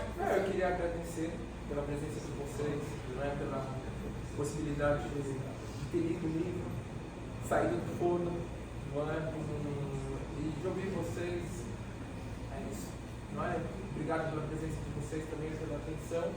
E foi muito enriquecedor e a gente vai continuar conversando. A gente vai ter a oportunidade, se vocês tiverem interesse também, na segunda-feira a gente vai continuar essa conversa. Com certeza. Então, são muitos pontos antes que a gente pode discutir e enriquecer a experiência da leitura, que é muito rica. Vai ter o final de semana aí para fermentar. Agradecer muito a presença de vocês, né? Esse movimento é super importante, é muito legal que vocês fazem esse deslocamento para conversar, né, com a gente aqui no Norte. Isso eu acho super importante, né? Esse tipo de movimento que descentraliza também, né? Muito obrigada pela presença de vocês, muito obrigada pelo livro, muito obrigada a Maria dos Remédios, né, que faz esse convite, que faz chegar nas minhas mãos esse livro. Então, assim, muito grata. Muito grata à presença do professor Ivan Rizaf, que contribuiu hoje aqui com o nosso diálogo, nosso debate, a cada um de vocês que participou hoje aqui. E deixar o convite que na segunda-feira a gente continua essa conversa no Instituto de Ciências das Artes, lá no ICA, situado na Praça da República, às 9 da manhã, segunda-feira. Divulguem, né, para quem tiver interesse. Eu, inclusive, divulguei para um amigo, para ele estar hoje aqui com a gente, né, para o debate. Imaginei que interessaria para ele e mandei o convite. Ontem à noite ele falou: esse livro está aqui em casa. Ele falou: ainda não li o livro, mas esse livro está aqui em casa. Eu falei: então vem a segunda para você pegar o seu autógrafo, sair com ele autografado e conhecer os autores, trocar esse papo. Então é um convite a todos. Muito obrigada por hoje e até a próxima. Valeu.